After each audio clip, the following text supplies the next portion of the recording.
안녕하세요. 이민선 변호사를 대신해서 오늘 하루 정치대학 진행을 맡은 설전 변호사입니다.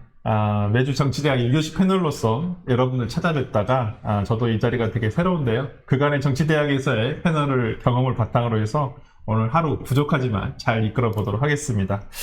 자, 그럼 1교시 시작해 볼까요? 내일 최규진 교육부 장관 후보자의 인사청문회를 앞두고 굉장히 많은 논란들이 있는데 오늘 마침 적절한 패널에 오신 것 같습니다.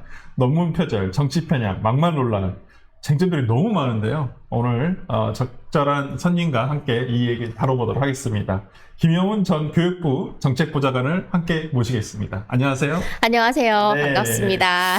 또 오랜만에 이렇게 뵙게 돼서 너무 반갑네요. 네. 그리고 참 시기가 묘한 게 정말 교육부 전 정책보좌관으로서 내일 또 교육부 장관 후보자에 대한 또 인사청문회가 또 예정돼 있어서 마침 잘 모셨다라는 생각이 좀 들고요.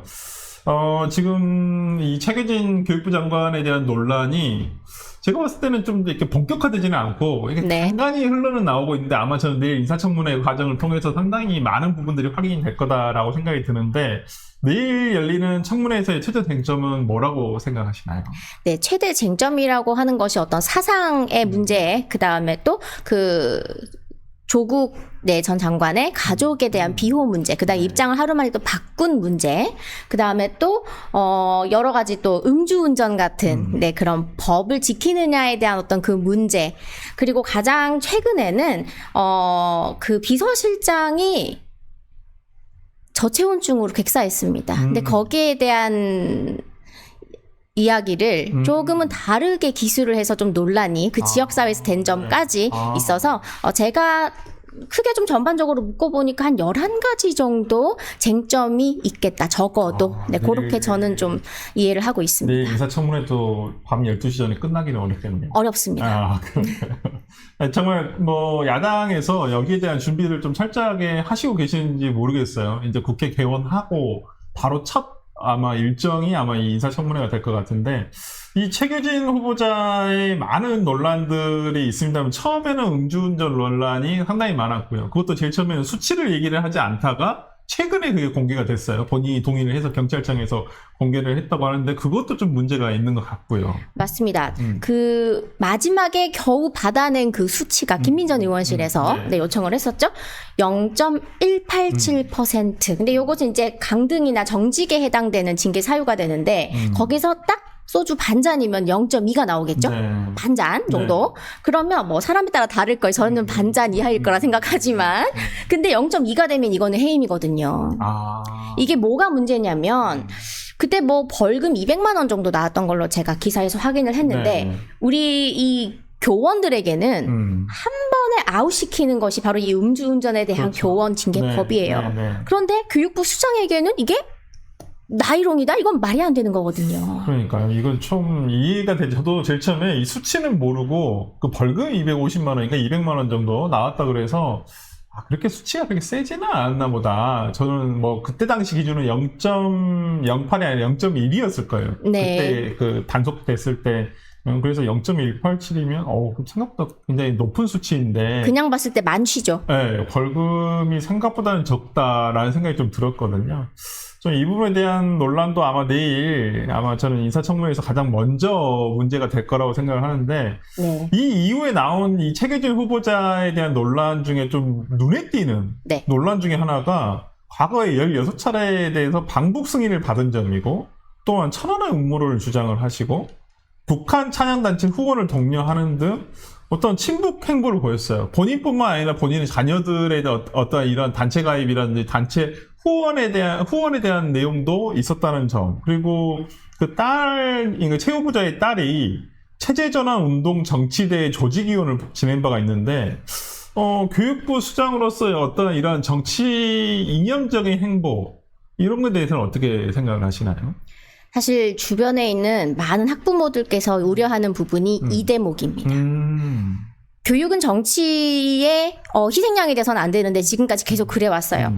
아무래도 교육감 직선제를 하다 보니까 모두가 뭐 당의 이름을 걸고 나오지 않지만 눈 가리고 아웅처럼 진보 교육감, 그렇죠. 보수 교육감. 그렇죠. 사실 이건 말장난이거든요. 가뜩이나 그런 거에 대해서 많은 학부모들이 우리 아이들이 무슨 죄냐라는 말을 밥 먹듯이 하고 있는 이 상황에서 교육부 장관 후보자인데 정말 친북스러운 행보가 너무나도 확연하고 그 자녀까지 그러하고 그리고 제가 정말 이해가 안 간다고 느꼈던 거는 방북을 17회 신청을 했는데 16번이나 승인이 난 것도 좀 신기하기는 해요. 전 한 번도 못 가봤습니다. 뭐 신청한 적도 없지만 근데 그때 이 감동스러운 순간에 대해서 SNS에 글을 쓰셨어요. 근데 내용이 순안공항에 첫 발을 딛는 순간 나도 모르게 감동의 눈물이 흘렀고 그 자리에 엎드려 땅에 입맞춤하고 싶을 정도로 감격했었다.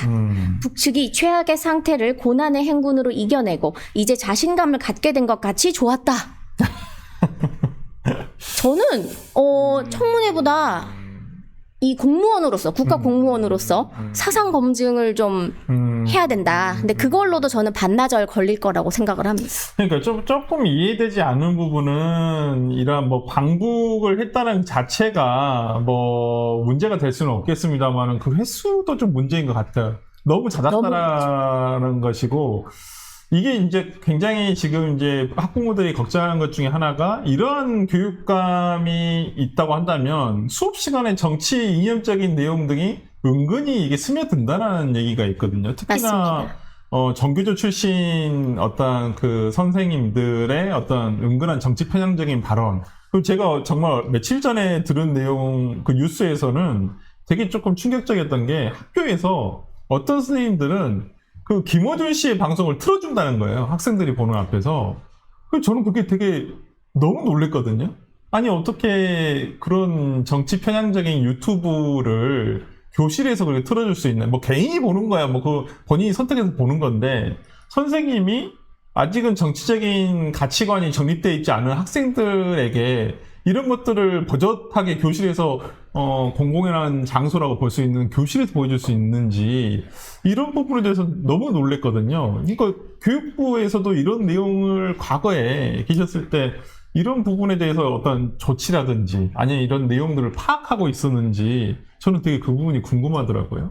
사실 제가 교육부에 있었을 당시에는 그러한 정치적 활동을 하는 분들에 대해서 특히 그런 분들이 이제 교육청에 좀 높은 자리에 있으시거나 그런 분들에 대해서는 저희가 특별한 그 부서가 있습니다. 그래서 좀 조치를 취하거나 경고 조치를 취하는 위주로 그렇게 활동을 했었는데 이것은 지금 교육부 전체의 수장이거든요. 근데 그분이 너무 전교조 출신이기도 했고요. 사실 예전에 그분이 2003년에 좀 문제가 되었던 게 한 인터뷰에서 아이가 누구인지 알기 위해서 같이 목욕도 하고 그 아이 자취방에 가서 술도 같이 먹어봐야 한다. 근데 그때 이 나이스라는 이 교육행정 정보 시스템 우리가 그 학생부를 적는 그 시스템의 문제점을 지적하다가 설명을 위해 그렇게 나온 말이라고 해명은 했지만 그때 이분이 중학교에 재직 중이었단 말이에요. 근데 술을 먹어요?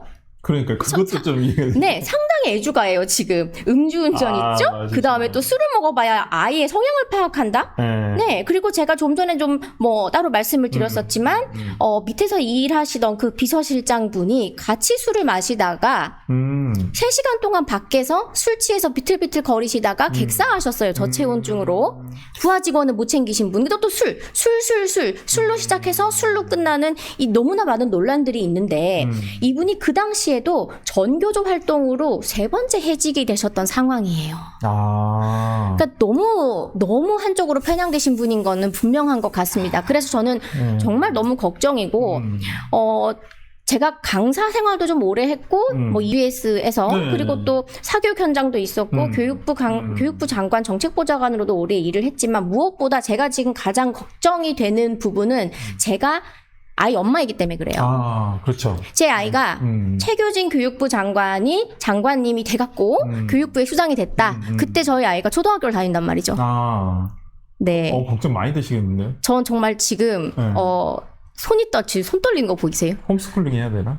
진짜 된단 말이야. 정말 네. 제 주변에 이제 학부모들은 이런 기사글을 사실 많이 공유를 해요. 그렇죠. 뭐 기재부 장관, 뭐 국방부 장관 모르겠어요. 근데 교육부 장관 이야기들은 그렇죠. 많이 이런 뭐 단톡방 같은 데서 이렇게 공유를 하는데 기사 하나하나씩 지금 뜨문뜨문 올라오고 있잖아요. 네. 또 다른 논란, 네. 또 다른 논란, 또 다른 논란. 그러면 다 진짜 되는 거야? 정말 통과되는 거야? 진짜 임명하나? 이런 이야기들이 대부분이에요.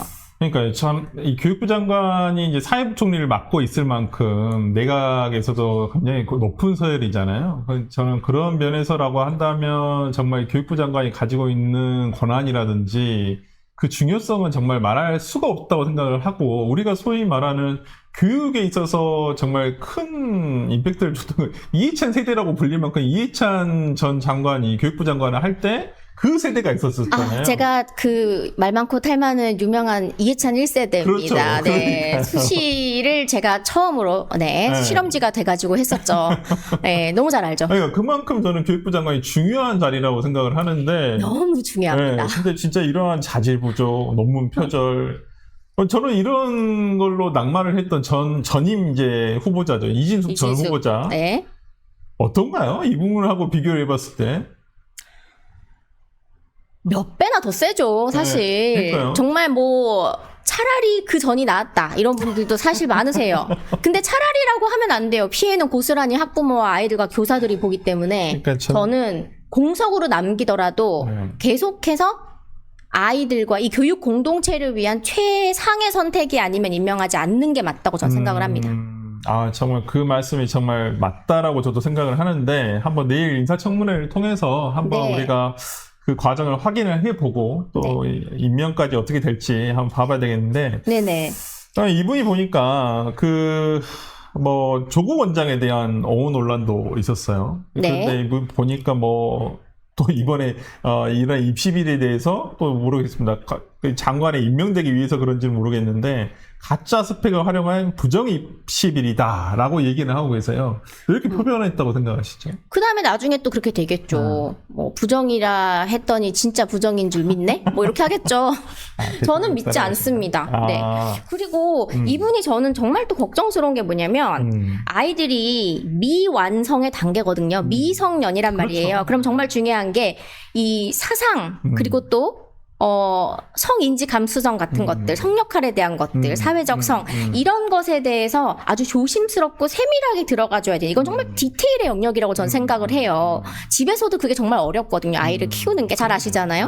그런데 이 후보자께서 미투 논란으로 만화가 협회에서도 제명된 그 시사 만화가 박재동 씨를 교육청 강연자로 초청을 했어요. 그러니까요. 근데 그때 강연료를 부럽습니다. 얼마를 받으셨냐면 285만 원인데 교육청이나 이런 지자체에서 강연을 저는 많이 가봤잖아요. 근데 이렇게 많이 주지 않아요. 그러니까 보통은 저희가 예산이 빠듯해서 강사님 좀 괜찮으실까요? 그러면 그럼요 하고 가는 게 교육청과 지자체의 이 강연인데 상당히 많은 금액을 받으셨는데 이게 최근 3년간 세종시 교육청이 받은 최대 액수입니다. 진짜요? 네네. 그건 저도 몰랐던 얘기인데, 보통 저도 이제 어디 그 공공기관 강연 가면 이제 김영란법에 그럼요. 그게 제한이 있잖아요. 제한이 있습니다. 그래서 이제 그 이상 못 드린다. 그래서 죄송하다는 말씀 담당자들이 많이 하시는데 모르겠습니다. 굉장히 많이 받으셨던 것 같기도 하고, 그게 횟수가 몇 회인지도 상당히 궁금하긴 하네요. 이게 정말 몇 회를 하시고 285만 원을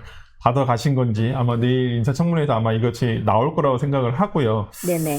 다음으로 한번 또 그렇다고 한다면 우리 또 국민의힘에 얼마 전에 혁신위원으로도 활동을 하셨으니까 국민의힘 얘기를 좀 잠시 한번 해보겠습니다. 아직 해체 안 됐어요. 왜 과거형으로 말씀하세요? 그래요? 아직 있으신가요? 아니 해체한다고 말씀을 안 해주시니까 당해서. 저는 윤희숙 혁신위원장이 하차를 하시면서 그게 이제 해체가 된 줄 알았었는데 아직 통보 못 받았습니다. 그러시구나. 네, 사실 과거형이 아니라 현재형이다라는 거. 네, 슬프지만 죄송합니다. 그렇습니다. 그래서 이 방송을 보고 계신 우리 당직자분께서 계신다면 저희 혁신이 좀 어떻게 잘 좀 마무리를 시켜주시면은 좋겠습니다. 그러네요. 네. 그러니까 이제 지난 전당대가 이제 전환길 대회다 뭐 이런 얘기도 있었을 만큼 전환길 씨에 대한 주목도가 높았던 것은 사실이었던 것 같아요. 그리고 이제 뭐 같은 또 전직 강사 출신이시기도 하고, 이제 물론 이제 과목은 틀렸습니다만은. 그다음에 뭐 전환기 씨 제자라고 저는 오늘 처음 알았어요, 이 부분은. 네, 사실 네. 다른 곳에도 한 번도 말씀드린 적이 없어요. 그러니까 몰랐었어요. 네. 제가 한길쌤 1999년, 나이가 나오잖아. 네. 1999년 네. 대구 유신학원에서 1타 강사 시절이실 네, 때 네. 그때는 이 교회 의자 같은 옛날 그 긴 네, 의자에 네, 한 300명씩 꽉꽉 들어차서 전타임 마감이었거든요. 그때 제가 경북 영천에서 왕복 3시간 버스를 타고 주말에 선생님 진짜요? 강의를 한번 들어보려고 정말 무지하게 노력을 하면서 강의를 들었었어요. 뭐 어떤 분은 2005년에 제자였다고 하시는데 네. 제가 원조. 그러네. 아니, 그러면 그 누구지? 네. 국민의힘이 이번 청년 최고위원 당선된 누구죠? 우재준 의원. 우재준 네. 의원하고 거의 비슷한 시기였었겠네요. 우재준 의원도 전환길 씨의 제자였다라고 본인이 밝히셨으니까. 제가 먼저. 대구 유신학원이라고 하시더라고요. 네, 그래서. 먼저가 사실 자랑은 아니지만, 네, 어쨌든 시기상 제가 먼저였고, 그 뒤로 선생님하고 참 제가 선생님 너무 존경해요. 그때도 맨 앞자리에서 수업을 들었을 때 그 선생님의 까랑까랑한 그 직선적인 그 눈빛이 지금도 단일도 퇴색된 게 없어요. 네, 그런데 참 이슈 제조기처럼 요즘 이 정치권에서는 많이 그러니까요. 네, 강의 내용이 논의되시죠. 바뀌면서 과목이 바뀌시면서 약간 이슈가 더 되시고 있는 것 같다는 생각이 좀 드는데 네. 최근에 지금 미국에 계세요, 이분이. 근데 뭐 방송에서 이제 공천 청탁이 들어왔다. 그래서 영향력을 과시했다라는 어떤 기사들이 이제 굉장히 민주당에서도 많고 비판이 많고 이러한 전환길, 좀 말씀하시기 좀 어려울 부분도 있겠지만은, 네. 행보에 대해서는 이제 어떤 평가를 하시나요?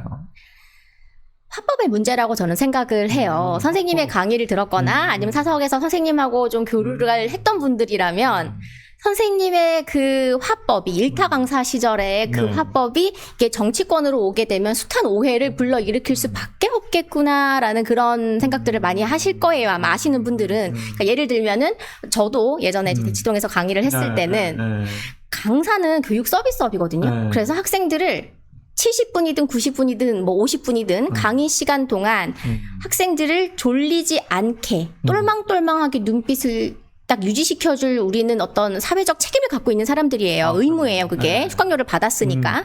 그러면 아이들은 하루에 14시간 앉아서 누군가의 말을 듣고 필기를 해요. 그럼 그 아이들을 각성을 시키기 위해서는 워딩이 세야 돼요. 그렇죠. 예, 제가 예전에 재수생 제자들 가르칠 때는 한 오후 야간 수업 가면 아이들 눈빛이 절반은 그냥 그렇죠. 깔려 있어요. 네. 그러면 제가 어떻게 아이들을 깨우냐면 네. 그냥 일어나 하면은 진짜 힘들어요. 너무 그렇죠. 가요, 애들이. 네. 그러면 어떻게 얘기하냐면은 너 내년에 내 얼굴 또 보고 싶니? 네. 이렇게 얘기하는 거예요. 근데 그게 이제 뭐 다르게 오해가 좀 불러일으킬 만한 헤드라인으로 뽑는다면 레이나 학생에게 저주를 퍼붓다 뭐 이런 식으로 될 수 있는 거거든요. 그런 관점에서 보시면 헤드라인이 제가 몇 개를 뽑아봤어요. 왜 선생님께 이러한 그런 선생님의 진심과는 다른 그런 헤드라인들이 나오나라고 좀 봤더니 예를 들어 헤드라인이 이래요. 벌써 저한테 내년 공천 청탁 들어오고 있다. 근데 그 밑에 기사 내용만 보면 장동혁 대표에게 부담드리니까 그런 역할 하지 않겠다. 나는 잘 됐다고 숟가락 얹기 싫다. 이렇게 말씀을 하셨는데 헤드는 그렇게 나오지 그렇죠. 않고 네. 보통 댓글이 일단 헤드 보고 너무 피 꺼서 화가 나니까 그렇죠. 냅다 들어가서 네. 안 된다 이렇게 네, 또 네, 악플을 네, 다하는 네, 분들도 네, 많이 네, 계세요. 네, 사실 네. 뭐 저 이해하거든요. 네. 근데 내용이 이런데도 헤드라인이 그렇게 붙기가 딱 좋은 워딩을 하시는 것 같아요. 네. 네, 왜냐면 그 지방선거 때 그 대구시장 얘기도 그러니까. 저는 상당히 놀랐었는데 네. 이게 어떻게 된 일인가 전후를 보니까 네. 처음에 이 말씀을 하신 분이 네. 더불어민주당 김광진 전 의원이 그래서 이런 언급을 먼저 했어요. 그래서 이분의 글을 소개하면서 이 위원장은 저의 경북대 선배이다. 대구시장은 이 위원장이 해야 한다라는 게 본인이 지명을 하거나 공천 내가 나의 권한으로 주겠다 뭐 이렇게 그렇게 하신 게 아니라 아예 처음에 원문에서 둘이 주인공이었거든요. A 아니면 B를 놓고 가정을 한다면 B가 맞다라고 한 그렇게 이해를 하는 게 맞다는 거죠. 근데 이제 저는 조금 오해를 살 수 있었다라고 한 부분은 뭐냐면 전환기를 품어야 내년 지방자치단체 장도 되고 전환기를 품어야 국회의원도 되고 전환기를 품어야 대통령도 된다. 이 말씀이 조금 저는 오해를 정치권에서는 할 수 있다라고 생각을 하거든요. 맞아요. 그것도 지금 보니까 전환길 사용 설명서 혹은 이해 설명서 같은 느낌이 좀 들고 있는데 전환길을 품어야라고 하는 것이 아주 긴 내용을 함축하는 거거든요. 그러니까 뭐냐면 전환길 선생님이 사실 뭐 속된 말로 잘 먹고 잘 살다가 갑자기 이렇게 런닝 바람으로 밖에서 투쟁하고 진짜 뭐 이틀 동안 세수도 못 하시고 밖에서 이렇게 있고 하시는 그런 이 야전을 뛰시는 그게 본인의 의지라기보다는 대한민국의 우파 시민들의 어떤 그런 명, 그리고 또 기대, 그리고 또 어떤 그런 걱정, 모든 그런 감정들을 품고 본인이 대신하여, 대표하여 행동을 하고 있다라고 생각을 하시는 분이에요. 그래서 언론사도 만드신 거고요. 저는 사실 처음 언론사 만드신다고 할 때 걱정을 많이 했던 사람 중에 한 명이었어요. 그런데 그런 논리로 놓고 보면 전환기를 품어야라고 하는 건 당심을 받아야. 그러니까 우파 시민의 내 마음을 수용해야, 읽어내야지 된다라고 바꿔서 해석을 하시면 나머지 뒷부분도 아마 좀 덜 오해가 생기실 것 같다라고 생각이 그래요. 듭니다. 그러니까 저는 좀 밖에서 봤을 때는 잘 몰라서, 저도 언론을 보고 보통 확인하는 게 대다수라서, 그러면 이번에 이제 전환길 씨가 이제 장동혁 대표를 공개적으로 지지를 했고, 그래서 이제 장동혁 대표가 당선이 됐어요. 그렇다고 한다면 앞으로의 국민의힘에서의 전환길 씨의 어떤 그 영향력이라고 할까? 뭐 그런 것은 어떻게 보세요, 그러면? 전환길 선생님 개인의 영향력이라고 저는 말하고 싶진 않고 좀 전에 말씀드렸던 것의 연장선에서 이 수많은 당원들 그리고 또 이제 유입이 되는 그 새로운 당원분들 그리고 또 샤이 보수지만 속에는 아주 그런 그러니까 뭐랄까 뜨거움이 있는 그런 분들, 우리를 지지하시는 모든 분들의 목소리를 최대한 그 전환길 신문사에서 담을 것이고 네, 그것에 대한 영향력은 저는 꽤나 크지 않을까라고 생각을 해요. 조금 더 영향력이 있을 것 같다. 네네. 처음에 이제 신문사를 오픈을 하셔가지고 구독, 좋아요 해주세요 하실 때 정말 아주 작게 처음부터 시작을 했잖아요. 꽃보다 전환길 그 채널을 그냥 놔두시고 새로 시작을 하신 거거든요. 근데 벌써 50만이 넘었어요. 빠른 시간 내에. 저는 처음에 와 저렇게 강의하듯이 칠판 뒤에 이 분필로 글씨 쓰셔가지고 화면이 너무 심심한데 과연 사람들이 볼까? 요즘처럼 이렇게 화려하게 영상미를 추구하는 그런 유튜브 시장에서 저게 과연 먹힐까? 라고 생각했는데 뭐 게스트 부르시고 선생님 혼자 말씀 다 하시고 그러시니까 강의하시던 그때의 그 모습 때문에 사람들이 많이 이게 좋아해주면 좋겠는데 몇 가지 좀 고쳐야 되지 않을까라고 좀 걱정을 전 정말 많이 했어요. 선생님을 너무 저는 아끼는 사람이기 때문에. 그런데 그 선생님의 그런 모습 자체를 좋아해주는 팬분들이 분명히 존재한단 말이에요. 근데 그분들이 라이브 방송 종시 시청률도 상당히 지금 높거든요. 2.5만, 2.6만 이렇게 나오니까. 그럼요. 그런데 영향력이 많을까요? 라고 질문을 하신다면 수치만 봐도 영향력이 꽤 있다라고. 꽤 있을 것이다. 네네. 그리고 개인의 어떤 주장을 하시는 게 아니고 선생님은 상당히 많은 분들의 말씀을 들어보고 계세요.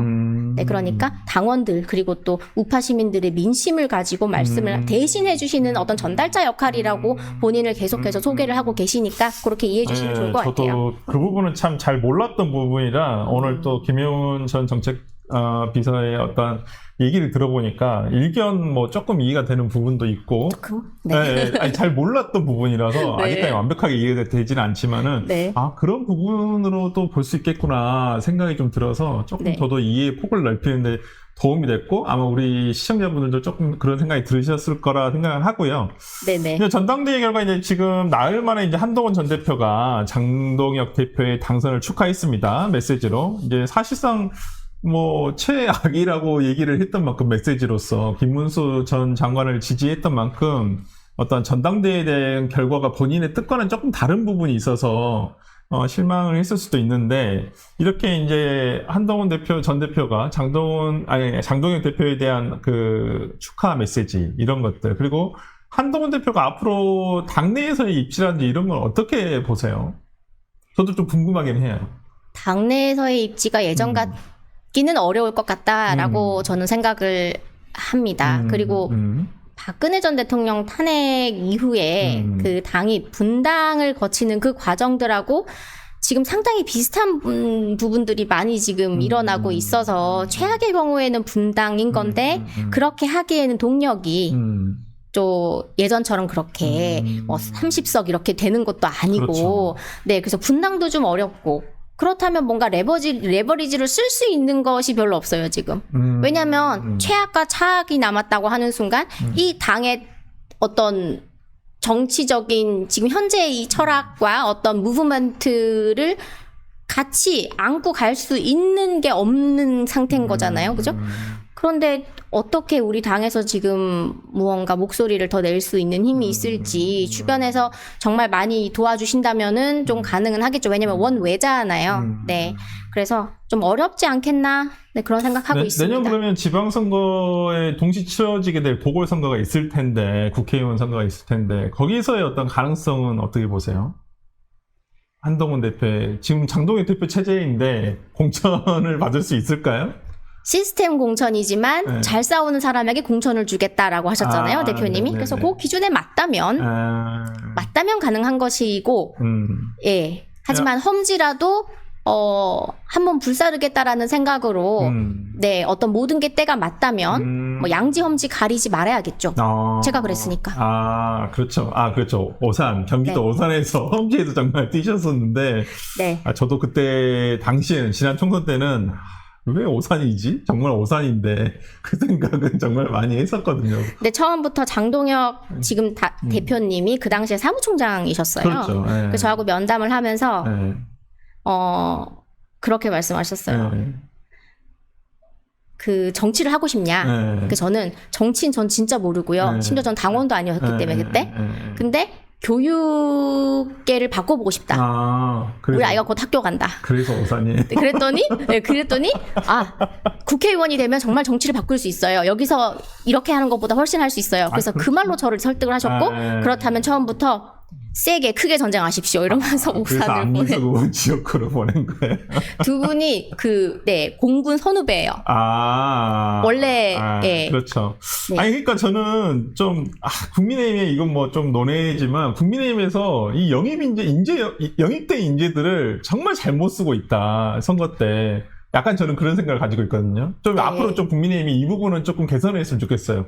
인재를 영입할 거면 일찍 해서 일찍 보내서 지역구에 일찍 보내줘야 돼요. 아니면 정말 급하게 영입이 됐다. 선거 직전에. 그러면 좋은 지역구로 보내줘야 돼요. 왜냐면 아무래도 정치를 하지 않던 분들이 대부분 영입돼서 오신다고 한다면 그래도 유리한 지역구로 보내서 가야지. 정말 얼토당토 않은 지역구로 뭐 세게 한번 붙어봐. 저는 이건 정말 뗄감도 아니에요. 이거 버리는 거라고 생각을 하거든요. 정말 그분들의 인생 커리어를 그분들은 정말 인생을 걸고 결단을 하고 오신 건데 너무 저는 국민의힘이 이걸 정말 선거 전략상으로 너무 참패 전략을 가고 있다. 저번 총선뿐만 아니라 그 전에도 그랬거든요. 맞습니다. 네, 그렇기 때문에 좀 이 부분은 좀 개선이 됐으면 좋겠어요. 국민의힘에서 너무 영입된 인재들을 너무 잘못 사용하고 있다 생각을 하고. 마지막으로 한번 이거 간단하게 여쭤보겠는데 지난 한 주 내내 이제 한미회담에 대해서 얘기를 한번 짚어보겠는데 영어를 또 가르치시기도 전문가이시기도 하고 네. 한미회담을 실시간으로 보면서 통역돼 기사화되는 내용과 다른 부분들이 적지 않았다라는 내용들이 있거든요. 이렇게 네. 보도가 있었는데 가장 짚어주고 싶었던 혹시 장면이 있으셨을까요? 많은 분들께 좀 이제 논란 혹은 뭐 회자가 된 그 부분이 교회와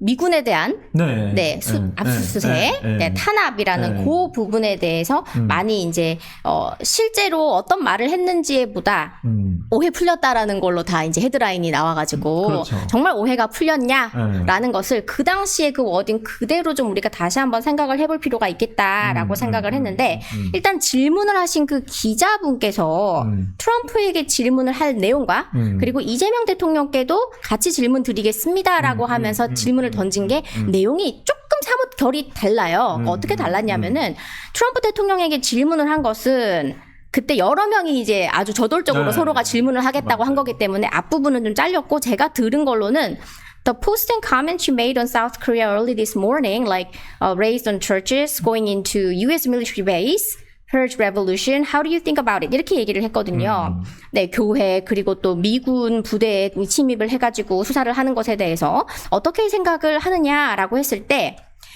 I heard from Intel. 인텔을 또 어떤 분은 인텔 회사로 알아들었다 이렇게 말씀하시는데 이게 인텔리전스예요. 이 정보 기관. 근데 교회에 대한 이 수색이 있었다라고 분명히 들었고 그거는 다음에 우리 또 얘기를 해보자. 즉 비공개 회담이 있기 때문에 거기서 논의를 하겠다라고 분명히 얘기를 했거든요. 자, I haven't spoken about it yet, but when we meet and that would be too bad if that's the case. If that's the case, 그러면 그게 정말 사실이라면 이거 우리가 만났을 때 진짜 큰 이건 정말 유감이다라고 이야기를 했고 하지만 but I did 강조까지 하죠. Hear that from Intel that there was a raid on churches, closing some churches. 분명히 교회에 대한 그 탄압이 있었다라고 들었다는 거예요. 그러니까 나중에 좀 얘기를 해보자 이거는 더 얘기를 하자라고 이야기를 했고 그리고 뭐 만약에 지금 좀 물어볼 수도 있는 거지. 그죠? 그리고 대답을 할 수도 있는 거예요. 대답을. 그죠? 그래서 실제로 이재명 대통령이 거기에 대한 어떤, 해명을 또 적극적으로 하셨죠. 네. 근데 이렇게 이야기를 해요. 아닐 것 같다라고 하면서 it didn't sound to me like South Korea. 아니, 대한민국에서 그런 일이 일어날 리는 없지암. 설마암 없어. 했는데 실제로 했거든요. 네. 김장한 목사, 그 극동방송. 거기랑 그리고 또 그 여의도 순복음교회 이형훈 목사님 자택 압수수색했단 말이에요. 다 방어권 보장도 못 받았다 이런 얘기까지 나오고 있는데 근데 오해가 다 풀렸다라고 이야기를 할 수는 없어요. 그죠? 이 말을 듣고 오해 풀렸다라는 생각이 솔직히 드세요? 정황상 조금 좀 너무 가볍게 넘어간다는 느낌이었어요. 그러니까 약간 묻어두고 다시 얘기할 건데 좀 나중에 다시 얘기 좀 하자. 약간 그런 느낌이었거든요. 그렇죠. 그리고 통역을 하시는 분도 처음에 기자님께서 또 이재명 대통령께는 그렇게 다르게도 질문을 하신 게 빛의 혁명이나 내란 사태 극복하는 과정에서 이런 일들이 발생하는 것 같다라고 뭐 말씀하시면 되는데 이렇게 끝을 이렇게 흐리시면서 트럼프 대통령의 답이 나와서 본인의 권한 법 바뀌라고 굳이 얘기하시더라고요. 특검이라는 게 그 국회에서 임명된 뭐 이렇게 얘기를 하시더라고요. 그리고 특검 팀인데 이것을 한 특검이라고 말하는 바람에 by a special prosecutor 하는 바람에 트럼프 대통령이 deranged, 잭 스미스 말하냐, 완전 deranged, 뭐 sick person 뭐 이렇게 이야기 하잖아요. 그냥 뭐 좀 나쁜 말로 또라이 이런 표현입니다. 미치광이 뭐 lunatic 이런 표현인데, 근데 그게 과연 지금의 그 잭 스미스를 이야기를 한 건지, 아니면 그분이 지금 거기 한국 가서 그 일을 또 하고 있어? 이렇게 말을 한 거잖아요. 그러면은 애둘러서 지금 대한민국의 이 특검이 인권 탄압, 교회 탄압을 하고 있는 것에 대해서 강력하게 메시지를 좀 둘러 표현을 한 것이다라고 저는 솔직히 보여지거든요. 그래서 실제로 그 뒤에 여러 가지 이 메시지의 흐름이 좀 바뀐 것도 사실입니다. 네네. 네, 오늘 참 이렇게 짧은 시간이었지만 정말 소중한 말씀 감사합니다. 오늘 또 이렇게 만나뵙게 돼서 너무 반가웠고, 네, 저도 너무 반가웠습니다. 또 다음에 또 기회가 되면 또 이런 시간 가져보도록 하겠습니다. 감사합니다. 네, 감사합니다.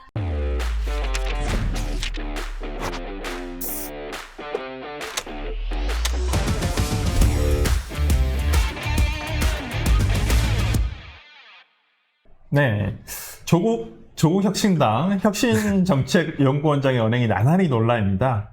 자숙이 조국의 역할은 아니다라고 했고, 호남 방문은 인간으로서의 도리라고 하는가 하면 한 차례 논란이 됐던 청년 남성의 극우화 발언을 또 한 번 강조하듯 관련 기사를 공유해 논란입니다. 정치대학 2교시 노정태 위원과 함께 계속되는 조국 논란, 그리고 한미 회담에 대한 냉정한 평가까지 이어가 보겠습니다. 안녕하십니까? 네, 안녕하세요. 네. 조국 이슈가 끊이질 않고 있습니다. 사면 이후에 계속 지금 뭐 정말 주옥 같은 뭐 언사들을 계속 해주고 계시는데, 이번 주도 역시 조국 원장의 논란이 이어지고 있습니다. 어떠한 조국의 역할, 그다음에 인간으로서의 도리라는 발언을 보시면 되게 본인 나름으로는 굉장히 철학적인 단어를 골라서 얘기를 한다라고 생각을 하는데, 이 의원님 생각하실 때는 어떠신가요? 일단은 워딩 하나하나에서 묻어나는 어떤 그런 자의식 과잉이 이게 우리한테 어떤 감동을 주는데, 나의 역할 이러면 되잖아요. 아니면 저의 역할, 이게 아니라 조국의 역할이에요. 그러니까 자신을 얘기할 때 제가 아주 특별한 경우 아니면 노정태는 그렇게 생각하지 않습니다, 이러지 않잖아요, 우리가 일반적으로. 그러니까 이게 그렇게 말씀하시는 몇몇 분들이 있는데 그런 분들이 다 대체로 캐릭터가 좀 통상적인 감각에서 벗어난 분들이 이런 식으로 말씀을 많이 하시죠. 예를 들어서 뭐 조국 혁신당 혁신정책연구원장이 이렇게 교화가 아니라 뭐야 이준석 대표가 교정이 덜 됐다. 근데 이준석 대표 본인도 사실 이준석은 이런 식으로 얘기할 때가 꽤 많은 분인데 뭔가 이렇게 서로 잘 이렇게 그 눈높이가 맞지 않나 하는 생각도 좀 들고 아무튼 이게 너무 과도하게 자의식이 강하고 그거를 남한테 드러내는데 일말의 부끄러움이 없다. 그러니까 우리가 마음속에서는 막 내가 주인공이고 막 되게 많은 상상들을 하잖아요. 하지만 안 하잖아요. 그렇죠. 근데 하는 분들이 있다. 근데 하필이면 그분이다.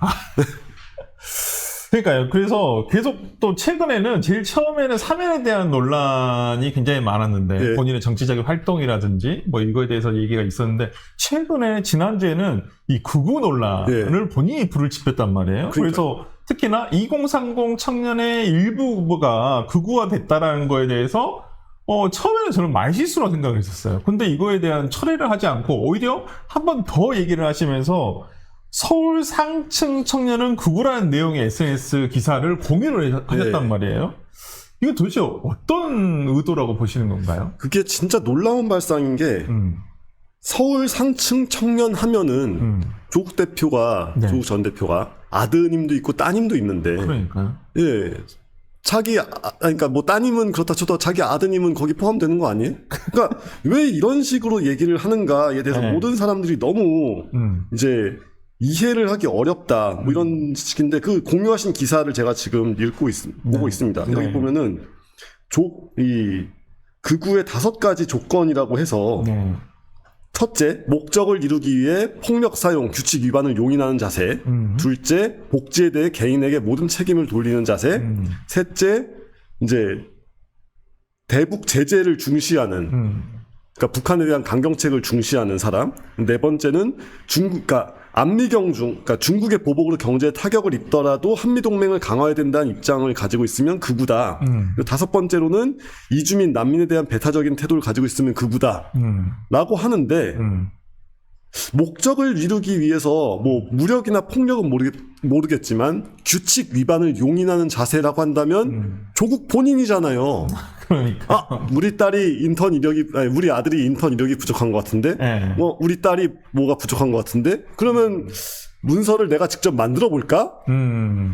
우리 딸이 시험을 봐야 되는데 지금 시험을 잘 못 보고 있는데, 마침 오픈북이라고 하네. 그러면 우리 온 가족이 모여서 교수 2명의 뭐 고등학생인지 대학생인지 그러니까 앉아가지고 같이 문제를 풀어볼까 하고 B 맞고 A도 아니고 B 맞고 교수 2명이 붙어가지고 규칙 위반 굉장히 용인하시는 분이죠. 게다가 가재 붕어개 발언이라는 것도 따뜻한 뭐 어쩌고 하는데 아니 어쨌거나 네 인생은 네가 계속 그렇게 후줄근하게 살아라 라는 뉘앙스라고 한다면 솔직히 복지에 대한 책임을 개인한테 묻는 거라고 볼 수 있어요. 어느 정도. 그러니까 이제 국가가 뭐 개천을 따뜻하게 해준다고 하지만 거기서 자신의 삶을 스스로 개선해야겠다는 노력 같은 거를 별로 존중하지 않는다는 점에서 게다가 대북제재 중시 뭐 이거는 그냥 우리나라의 기본적인 스탠스고 대북제재를 중시하지 않는 나라들이야말로 뭐 러시아라든가 뭐 리비아라든가 뭐 여러 가지 그 소위 실패 국가들 빼고는 대북제재를 중시하지 않는 나라가 어디 있어요. 그 유엔 제재인데. 그리고 네 번째 중국의 보복으로 경제에 타격을 입다가 한미동맹 강화해야 된다. 이재명 대통령 아닙니까 이거? 이재명 대통령이 지금 미국 가가지고 안미경중은 없다. 우리는 미국에 찰싹 붙을 것이다 이렇게 얘기했잖아요. 그럼 이재명이 극우예요? 조국이 볼 때? 조국 원장 입장의 기준에서는 그렇게. 그렇죠. 그러니까 조국 원장이 인용한 뭐 이렇게 기사에서 그러니까 어떤 학자가 기고한 글인데 그러다가 이제 이주민 난민 문제는 우리는 일단 기본적으로 북한을 끼고 있기 때문에 탈북자 문제가 난민 문제에 대해서 많이 상쇄되는 측면이 있어가지고 그래서 국제사회가 한국에 어떤 그런 뭐 시리아라든가 이런 난민을 수용하라는 얘기를 안 하는 거거든요. 그러니까 우리가 북한에 대해서 북한 체제가 문제가 있고 거기서 나오는 탈북자를 수용하겠다는 마음을 가지면 가질수록 우리는 난민 문제에서 자유로워진단 말이에요. 근데 조국 전 대표라든가 뭐 그 민주당 계열에서는 맨날 탈북자를 그렇게 비난하고 탈북자를 무슨 북한의 배신자 뭐 이런 식으로 욕하시는 분들도 많잖아요. 그런 분들이야말로 약간 극우 내지는 극우를 만드는 분위기를 이끄는 사람들이다. 그러니까요. 그 인용한 기사에 따른다고 한다면 예. 오히려 조국 전 원장의 자녀 예. 그리고 오히려 이 정부 예. 이재명 정부가 이재명 대통령 본인도 극우에 해당할 수도 있다라는 얘기인데 모르겠습니다. 저는 지금 최근에 어떤 그 조국 원장이 어떤 2030 그러니까 본인을 정치적으로 지지하지 않는 사람들에 대해서 극우로 몰아붙이면서 어떤 이런 그 갈등이라든지 혐오를 어떤 본인의 정치적 동력으로 삼으려고 하는 것은 아닌가 라는 좀 생각도 들거든요. 그래서 어떤 좀 일부러 약간 의도적으로 약간 그런다라는 느낌도 들고. 그러니까 뭐 말하자면 어그로 전략이라고 해석을 해볼 수 있겠는데 문제는 어그로라는 게 끌려야 되는 거지 끌어서는 안 되는 거거든요. 아, 맞아요. 그러니까 좀 잘나고 눈에 띄고 하면은 안티는 그냥 생기게 돼 있잖아요. 네. 팬이 있으면은 한 팬이 10명 있으면 안티는 적어도 1명, 2명은 있게 마련이고 뭐 이렇잖아요. 그러니까 자연스럽게 어그로가 끌려야 되는 거지. 이런 식으로 일부러 어그로를 끌고 들어가면 이게 원래 있던 팬층 중에서도 이제 그렇게까지 막 하드코어하지 않은 분들 그냥 적당히 아유 그래도 검찰도 잘못한 것 같고 뭐 좀 별론데 뭐 조국 인상도 나쁘지 않아 라고 했던 사람들이 볼 때 하게 되는 그런 게 있는 거죠. 그러니까 최근에 나오고 조국 원장이 사면된 뒤에 어떤 조국 혁신당의 지지율을 보면 그렇게 또 활동하는 만큼 조국 원장이 뭐 행보를 하는 만큼 어떤 지지율이 올라가거나 그러지는 않는 것 같거든요. 올라가기는커녕 많이 깎아먹었죠.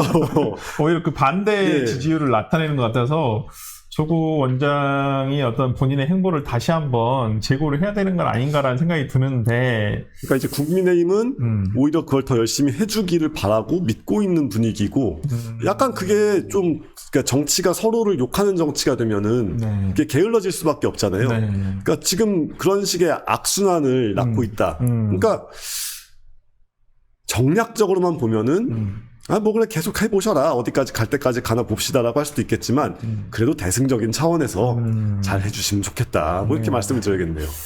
네, 한번 주제를 좀 바꿔서요. 그 한미 정상에 대한 평가로 한번 좀 넘어가 보겠는데 그 이성락 안보실장은 이번 회담을 통해서 이 대통령이 친중 반미라는 오해를 해소했다 또 이렇게 자평을 했습니다.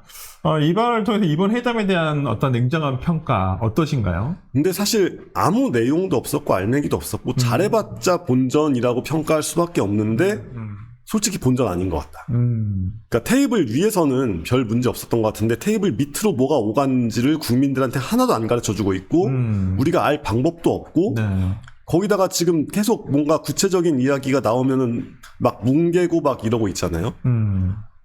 게다가 친중 반미라는 오해를 해소했다고 말은 하지만 이게 우리가 이재명이라는 어떤 한 사람의 발언을 평가할 때 과연 그 말에 얼마나 비중을 둬야 되느냐 이게 문제가 되는데 아니 본인 스스로 중국 가면 중국에서 세시할 거고 일본 가면 일본에서 감사하문이다 할 거고. 아리가또 했죠. 예, 그러니까 아리가또라고 안 하고 그때 감사하문이다라고 해가지고 약간 그 레이시즘 논란을 있었어야 된다고 생각하거든요. 그러니까 아니 그냥 여기 가면 여기 좋은 말하고 저기 가면 저기 좋은 말 하는 사람이 미국 가가지고 미국 좋은 말 한 건데 이게 얼마나 진실성이 있냐고. 이거 진실성을 좀 그렇게 그러니까 발언만 놓고서 평가를 하기에는 굉장히 무리가 있다. 아니 특히 지금 중국 전승절이 김정은이 참석한다고 하죠. 중국 전승절 행사에. 그러면서 전 세계가 그래도 조금 이렇게 안 그래도 별로 인기가 좋은 행사가 아닌데 분위기가 완전 차게 식어가지고 지금 소위 자유진영에서는 거의 참석 안 하는 게 국룰처럼 됐어요. 이제 아무도 안 간단 말이에요. 근데 한국은 아직까지도 국회의장이었나? 누구였지? 국회의장, 국회의장이 간다고 하고 있어요. 그러니까요. 아니 근데 이게 한국이 이제는 더 이상 세계적으로 막 관심사 바깥에 있는 나라가 아니기 때문에 외국인들도 상당히 한국 정치의 꼬라지를 많이 알고 있고 한국이 대통령을 능가하는 의회 권력을 휘두르고 있다는 것도 다 알고 있어요. 이제 외국의 관찰자들이 다 알고 있습니다. 그 뉴욕타임즈 아시아 본부가 한국에 온 지 꽤 됐잖아요. 네. 원래 홍콩에 있었는데. 네. 그게 되게 상징적인 사건이거든요. 그러니까 이 영어권에서, 영미권에서도 되게 한국이라는 나라를 주시하고 있다라는 뜻인데, 아니, 대통령이 미국 가서 그러니까 셰시가 아니라 미국 가서 땡큐 한들 국회의장이 그것도 김정은이 오는 중국 전승절에 참석한다? 라는 그것만으로도 충분한 박쥐 행각이고 충분한 그 뭐 이렇게 아직도 얘네 줄타기를 하고 있구나 라고 보기에 충분한 거여서 정상회담 가가지고 뭐 이렇게 뭐 펜을 선물을 했다는 둥 뭘 했다는 둥 뭐 이런 식의 이야기 같은 걸로 퉁칠 수 있는 상황이 아니라고 생각합니다. 그러니까요. 그 의원님께서 말씀해 주신 대로 지금 문서화된 내용이 하나도 없다라는 부분이에요. 그리고 진짜 오늘 아침에 이제 이준석 의원의 어떤 평가를 들어보니 본인이 어떤 미국 측의 지인들로부터 들은 얘기에 의하면 어떤 생각보다 한국 국민들이 실망할 내용들이 굉장히 많을 것이다 앞으로. 좀 이런 이게 협상은 계속 진행 중이라고 얘기를 하고 있으니까 그렇죠. 정부에서는. 근데 이러한 내용들이 우리가 지금 뭐 예를 들어서 반겨할 만한 속에 성과가 있을 만한 내용은 없어 보인다라는 내용들이 많고 오히려 문서화를 못했다는 것이 우리에게 더 불리하기 때문에 더 문서화를 못한 거 아니냐라는 평가도 나오고 있거든요. 이러한 부분에 대해서는 어떻게 앞으로 이런 협상이 진행 중이라는 부분, 그다음에 협상 이후의 과정 어떻게 보시나요? 그러니까 희망 회로를 굴려보자면 지금 트럼프가 단행하고 있는 이 수많은 그 관세 정책 막 이런 것들이 연방 항소법원에서 지금 한번 막혔잖아요. 네. 그리고 이제 대법원으로 올라갔잖아요. 네. 근데 대법원에서 언제 판결이 날지 모르겠고, 그리고 그 판결이 난다고 해도 꼭 우리한테 유리한 방향으로 난다는 보장이 없는 관계로. 그렇죠. 네. 근데 만약에 우리한테 유리한 방향으로 난다고 해도 그거를 우리의 전략으로 놓고서 외교 통상 정책을 수행하면 그건 제정신이 아닌 거고. 그러니까 판결이 어떻게 나건 간에 대통령이 말했던 게 이루어진다라고 전제를 하고서 대응 전략이 있어야 될 거 아니에요? 근데 우리한테 지금 알려진 게 하나도 없죠. 알려진 것도 하나도 없고 대통령실과 그리고 언론도 지금 비판 기능이 상당히 상실돼 있으니까 뭐가 어떻게 됐다는 건지에 대한 얘기도 없고 분석도 없이 그냥 모나미 주가가 올랐다, 와 재밌다 뭐 이러고만 있는 상황인데 이게 지금 우리가 뭐 많이 하는 얘기로 원래 FTA로 관세 우리는 0%다라는데 15%가 됐다라고 하지만 그 15%조차도 확정된 게 아니고 지금 나온 액수가 등장한 액수만 해도 우리 GDP에 지금 2년 GDP 막 이런 액수를 그냥 막 투자를 해야 되고 뭐 이런 식인데다가 거기서 투자 액수라고 나온 거를 국내에서 그 액수를 투자한다고 환산했을 때 일자리가 100만 개 단위거든요. 그러니까 100만 개 단위의 국내 제조업 일자리를 통째로 미국한테 줘야 된다는 얘기를 하고 있는 건데 여기서 협상이 잘 됐다는 얘기가 어떻게 나올 수 있는가? 그러니까 그 우리나라 측에서 나오는 보도 내용과 대통령실 측에서 나오는 보도 내용과 미국 정부에서 얘기하는 게 너무 다르다. 그렇죠. 그 톤이나 이런 게. 특히나 러트닉 상무장관 같은 경우에는 이번 한일로부터 어떤 투자를 받은 기금을 가지고 미국의 어떤 그 기반 시설, 어떤 SOC에 쓰겠다라고 지금 얘기를 하고 있는 상황이거든요. 그게 기존에 우리나라에서 얘기를 했던 3,500억 달러의 투자가 대부분 대출이라든지 보증이다라는 부분과는 조금 배치되는 내용이어서 지금 미국에서는 돈을 받아낸다고 생각을 하고 있더라고요. 2천억 달러 정도를 기금을 마련한다라고 생각하고 있다. 그러면 우리가 2천억 달러를 내놔야 된다는 내용인데 이런 부분과 관련해서 앞으로 그러면 방금 잠깐 언급을 해주셨습니다만은 대한민국 경제에 그러니까 기업의 어떤 투자 부분이 우리나라에 이루어지지 못하고 미국에 이루어지는 부분과 관련해가지고 앞으로 어떤 영향이 있을지 이런 부분은 어떻게 보시나요? 그러니까 노란봉투법 관련해서도 오늘 아침 기사를 보면 어떤 외국 기업의 36% 정도는 지금 투자를 축소하거나 빼겠다. 뭐 이런 내용도 나오고 있거든요. 그러면 어떤 이런 경제적인 부분에 있어서는 어떤 영향이 있을지. 그러니까 미국인들이 이제 그 소위 말하는 뭐 힐빌리의 노래 막 눈물 막 이러면서 제조업이 망가져서 우리가 힘들어졌으니까 제조업을 다시 하면 되겠지라고 하지만 국제경제의 가장 기본적인 원리가 비교 우위잖아요.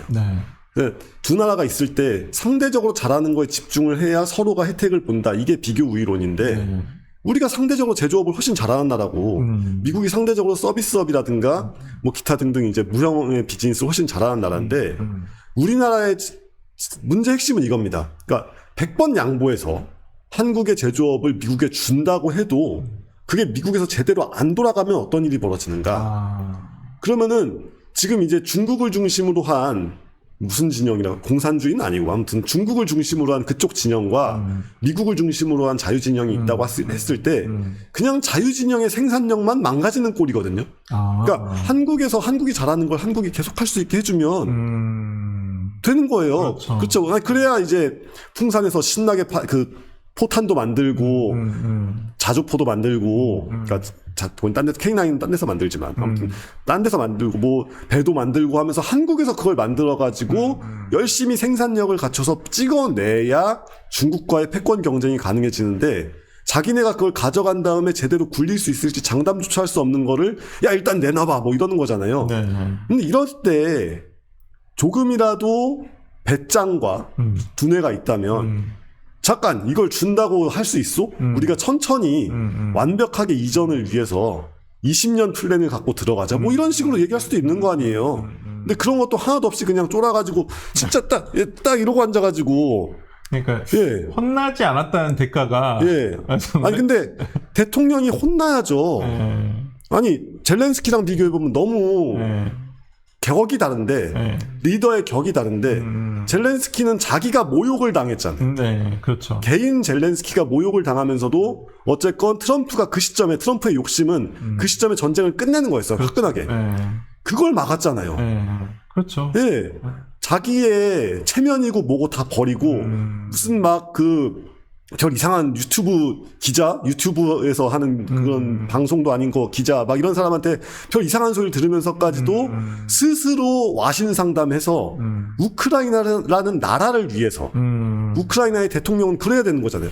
근데 대한민국의 대통령은 자기 체면 구하겠다고 지금 테이블 아래로 뭘 갖다 바쳤는지 우리도 알 수가 없는. 그러니까요. 이게 말이 되냐는 거죠. 조금 투명하지 않은 회담의 성과가 공유되지 않고 있어서 조금 그 부분은 매우 아쉬운 것 같은데요. 자신 있으면 뭘 했는지 우리한테 공개를 해야 됩니다. 네. 한번 뭐 협상이 진행 중이라고 하니까 한번 조금 더 있으면 나오지 않을까라는 기대를 해보는데 저도 뭐 어떻게 될지는 잘 모르겠습니다. 한번 다음 주제로 넘어가서 이제 국회가 오늘 이제 개원을 하는데 이 때 아닌 한복 논란에 어떤 논란이 일었는데 우원식 의장이 오늘 이제 열리는 정기국회 개원식에 한복을 입고 참석을 해줄 것을 여야 의원들이 요청을 했는데 이 국회의장의 이 한복 착용 제한 이거에 대한 의미는 공감하시나요? 방금 우리 이분 이름을 언급을 했잖아요. 네. 전승절 참석 예정. 이게 우리가 대한민국의 민주주의는 대한민국 거긴 한데 민주주의 자체는 서구에서 발전한 거 아니겠습니까? 뭐 굳이 따지자면 외래 사상이죠. 그러니까 한복은 좋은 거예요. 한복은 뭐 우리의 전통이고 아름답고 좋은 건데 우리가 어쨌건 서양에서 수입되어서 우리에게 정착되어 가고 있는 민주주의 과정을 하고 있다라는 의식이 확실하다면 이런 제안이 좀 생뚱맞고 이상한 거긴 합니다. 왜냐하면 우리의 전통 문화 속에는 딱히 민주주의는 없는 거고 왜 굳이 국회에서 전통 문화를 이런 식으로 보여줘야 되느냐라고 묻는다면 이게 약간 그 반서구 감정? 뭐 반미까지는 모르겠지만 반서구, 반근대 정서를 적극적으로 드러내기 위한 방법이 아닐까. 네, 입고 오고 싶으면 혼자 입고 오면 되잖아요. 그리고 그러니까요.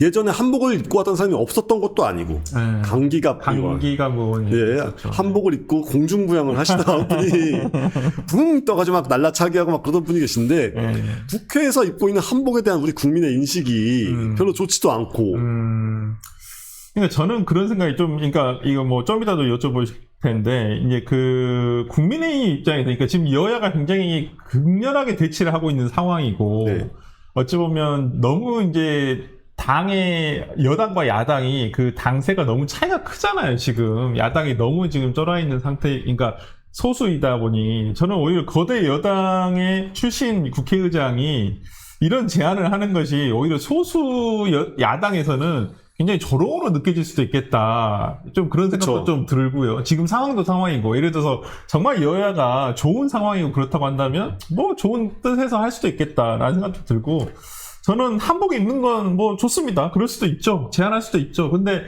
저는 너무 이게 좀 통일된 복식은 있어야 되지 않을까. 이거에 대한 논의를 그러니까 즉흥적으로 할 게 아니라 똑같은 유니폼을 이렇게 한복으로 된 좀 유니폼을 맞춘다든지. 왜 그러냐면 한복이 정말 다양하잖아요. 색깔도 다양하고 그 소재도 다양하고 뭐 정말 스타일도 약간은 틀리고 각각. 그렇다 보면 너무 또 알록달록한 모습을 보여주는 것보다는 오히려 이런 좀 의미 있는 행사에서 같이 입고 싶다고 한다면 하나의 통일된 한식 유니폼을 만든다든지 그래서 그날만큼은 모든 국회의원이 이것을 입고 등원을 하자라고 한다든지 좀 그런 좀 논의가 조금 있었으면 어땠을까라는 생각이 좀 들더라고요. 그러니까 우리가 다시 한번 얘기하지만 서구에서 발명되고 발전해온 의회 민주주의를 할 생각이냐 아니면 우리 전통의 당파 싸움을 할 생각이냐 라는 질문이 좀 들 수밖에 없는 것이 우리 막 유엔이라든가 이런 국제회의장에서 그 전통 의상 입고 오는 나라들은 좀 대체로 정해져 있거든요. 거기 아랍 국가들. 예, 그렇죠. 예, 그 몇몇 국가들, 특히 독재 국가들에서 이제 이런 걸 많이 입기 시작을 해요. 자꾸 뭔가 이렇게 상징적으로 보여주려고 하시는 것 같은데 그 상징적인 보여줌의 방향이 썩 바람직한 것 같지 않거든요. 그러니까 전통 문화가 좋은 건 둘째 치고 한복을 그렇게 입고 싶으면 경복궁 가가지고 거기 앞에서 10,000원 주고 대여해가지고 뭐 골룡포를 입건 뭘 입건 요새는 남자도 여자 한복만 입고 여자도 남자 한복 많이 입고 하니까 아무거나 골라서 입으시면 됩니다. 그러니까 이게 TPO라는 게 있잖아요. TPO 맞아요. 복장에는 TPO를 이렇게 화끈하게 어기자는 발언을 하는 것 자체가 아 이러면은 이게 상황과 장소와 분위기 자체를 뭔가 좀 엉뚱한 방향으로 끌고 가고 싶어하는 그런 욕심도 좀 없지 않아 있는 거 아니야? 그럴 수도 있겠네요. 하는 생각도 좀 들게 되죠. 이제 국민의힘에서는 이런 여당의 입법 축제에 항의한 뜻으로 오늘 이제 뭐 상복 차림으로 참석하겠다. 아 근데 이게 이런 식의 예능 정치하면 100% 집니다. 그러니까요. 감각도 떨어지시는 분들이 자꾸 이런 식으로 맞다이를 뜨려고 하는데, 예, 아니, 맞아요. 예, 그러지를 말고 국힘은 국힘답게 차라리 뭐 이렇게 정말 뭐 이렇게 엘리트 느낌 잘 나는 멋지게 딱 정말 핏이 잘 맞는 수트를 입는다든가 아니면 그냥 아예 신경을 쓰질 않는다든가 뭐 몇 가지 방법이 있겠죠. 근데 여기서 상복 차림을 해가지고 예능을 하기 시작한다 이러면은 자꾸 착각하는데 자신들이 예능을 잘한다 예능감이 좋다라고 생각하지만 그건 어디까지나 국힘 의원님들이 이게 다 자기 아랫사람들하고만 대화를 해서 다들 웃어주니까 그런 거지. 아니에요. 여러분의 예능 감각은 좋지 않고 여러분의 유머 감각은 형편없습니다. 이 점을 좀 알아주시면 좋겠어요. 맞습니다. 국민의힘 의원들께서도 정말 우리 의원님 말씀을 꼭 들으셨으면 좋겠다. 아니 저쪽은 김어준이라도 있지. 김어준도 없는 곳에서 무슨 그런 걸 하겠다고. 그래도 뭐 국민의힘에 전환길이 있지 않겠습니까? 이게 차라리 난닝구 차림으로 바꾸라고 못할까요? 그러니까 이게 뭔가 복장 문제에서 좀 많이 이상해지는 게 지금 이문정 검사도 막 이따시만한 부채를 들고 막 그 오질 않나 이게 있다니까요. 그러니까 옷이라는 게 사람의 내면을 표출하는 어떤 방식이기 때문에 이렇게 비정형적이고 일탈적이고 이 상황에 어울리지 않는 복장을 하시는 분들이 공직사회에 들어간다는 것이 뭔가 좀 약간 불길한 전조 같은 느낌을 좀 주는 게 있어서 우리가 좀 그걸 긴장하고 봐야 될 것 같습니다. 네, 알겠습니다. 이 불길한 전조가 어디까지 갈지 우리가 한번 지켜보도록 하겠습니다. 네, 오늘 말씀 여기까지 듣겠습니다. 감사합니다.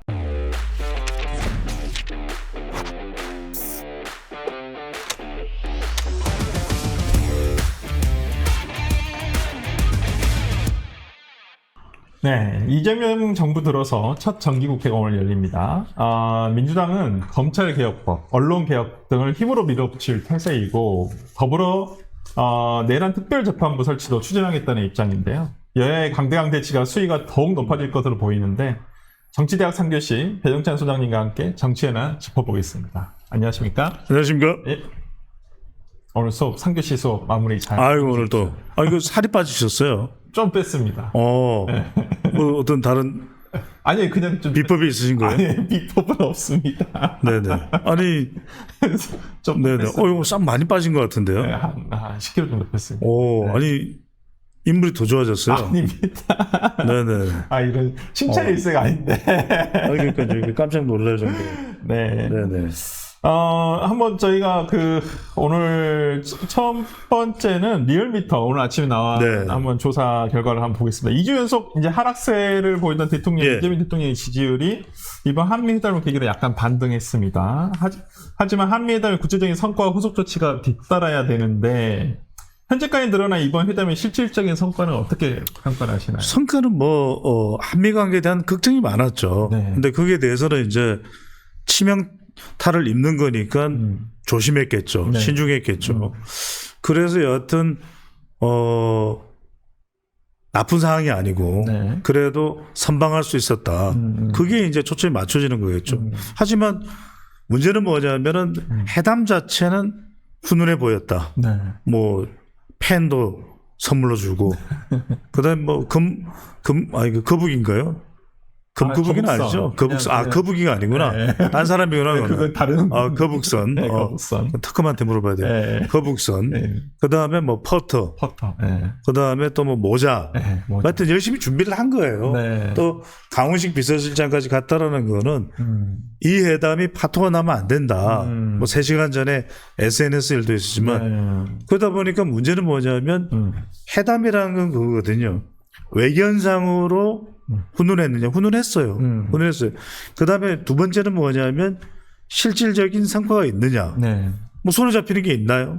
아니, 그러니까 무슨 팩트 시트를 했든지 그 내용들이 구체적으로 우리가 이런 부분들이 중요하다 했던 게 나온 건 없잖아요. 점점점이죠. 점점점이잖아요. 그다음에 세 번째는 뭐냐면 앞으로의 향후 전망인데 향후 전망이라는 게 뭐 중국과의 관계, 네. 북한과의 관계, 지금 북중로만 난리법석이잖아요. 그렇죠.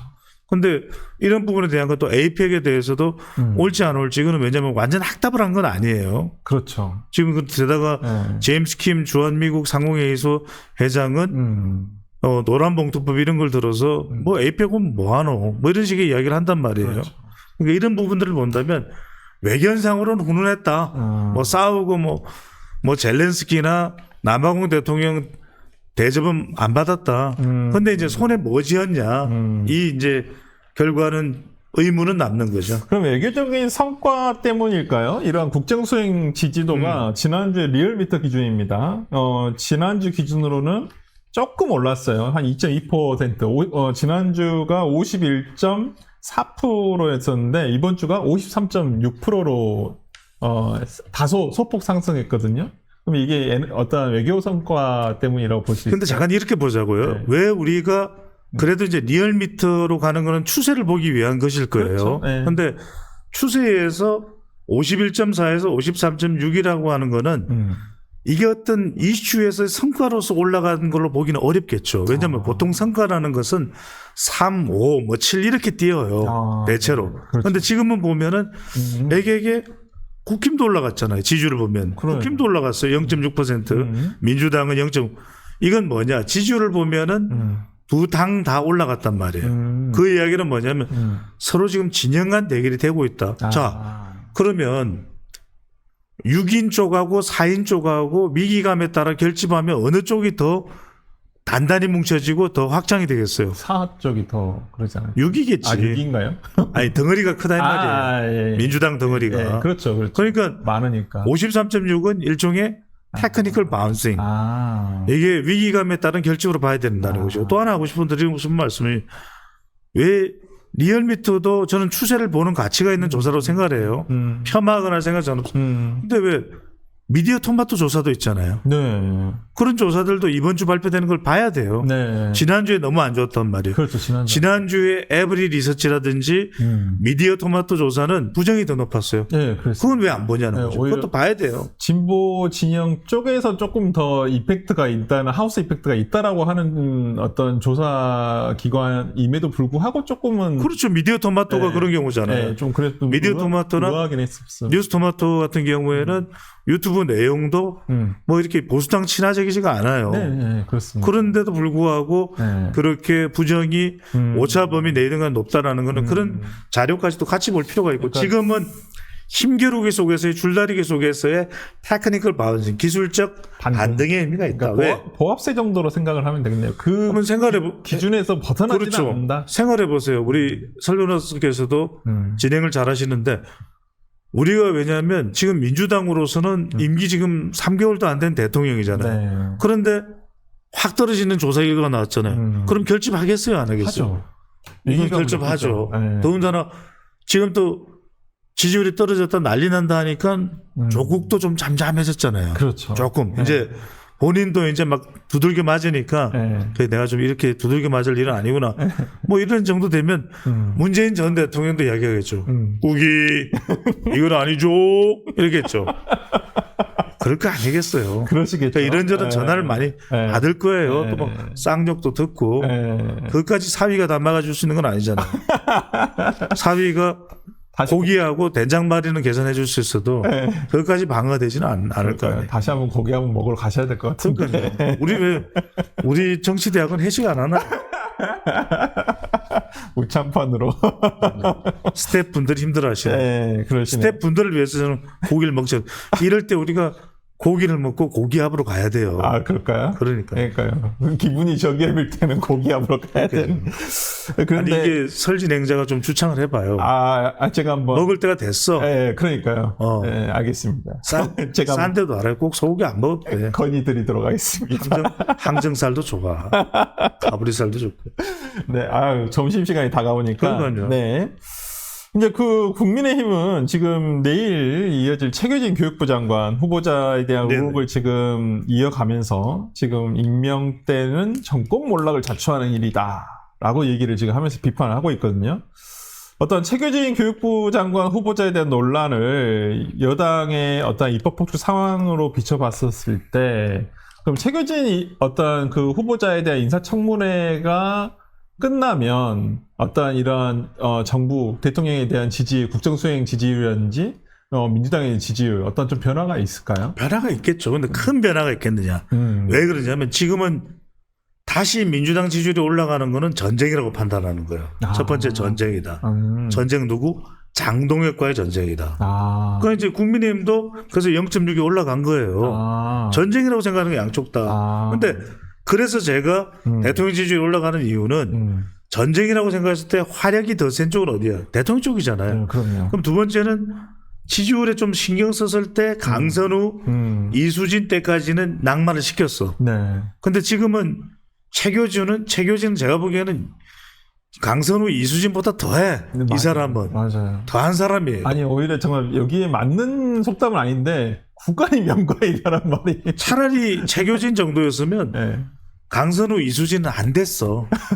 안 됐다고.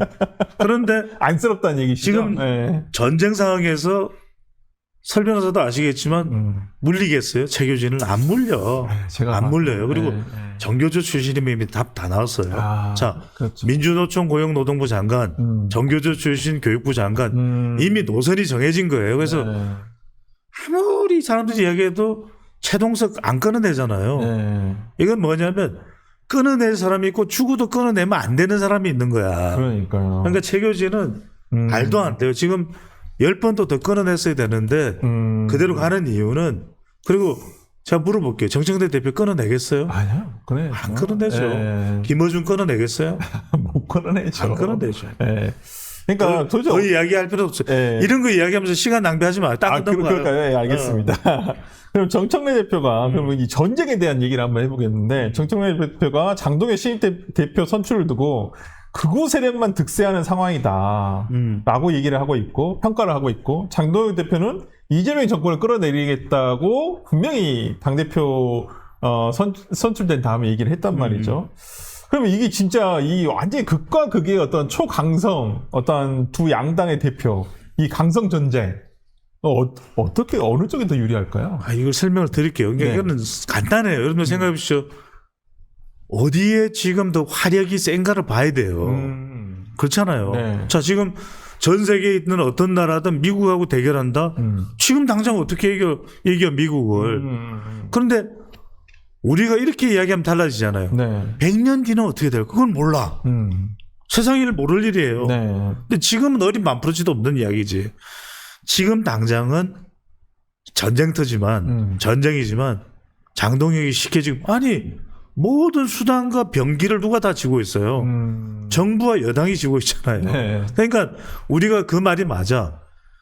무기를 지었을 때 상대방을 없애야 되는 거예요. 그러니까 이제 뭐 우리가 또 윤석열 정부 이야기할 필요도 없어. 그러니까 질질질 끌고 유야무야하면은 이거 뭐 아무 일도 안 되는 거야. 아무 일이 없으면 아무 일도 없는 거예요. 그러면 단기적으로는 네. 이기기 힘들어. 근데 이제 정치에서 단기라는 것은 3개월, 6개월이에요. 네. 정치에서 장기라는 거는 1년이야. 네. 1년 뒤는 몰라. 1년 뒤에 지방선거가 있는 거 아니에요. 그렇습니다. 당장은 힘들어. 어떻게 이겨? 특검이 밀어붙이. 네. 그러니까 지금 전차 수만 해도 뭐 100대 빵이야. 거의 6.25 전쟁 때 북한과 자주포 숫자로 봐도 100대 빵이에요. 안 돼. 그런데 몰라. 1년 뒤는. 그러니까 그렇다고 그럼에도 불구하고 이렇게 초강성, 그러니까 어찌 보면 강성 지지층의 응원을 그 지지를 받고 당선된 장동혁 대표가 첫 인선을 했단 말이에요. 네. 그러니까 사무총장인 정의용 의원을 하고 그다음 정책위 의장인 김도우 의원을 지명했습니다. 이런 행보는 어떻게 보시나요? 이거는 이제 당내 장악이죠. 당내 장악을 할 때 김도읍, 정의용 정도 깔아놓으면 이견을 제시하기가 어렵거든. 야, 이렇게 갈 거야. 어떻게 누가 지금 이견 제시할 사람 있어요? 박준태의, 정의용의, 그 다음에 김도읍이다.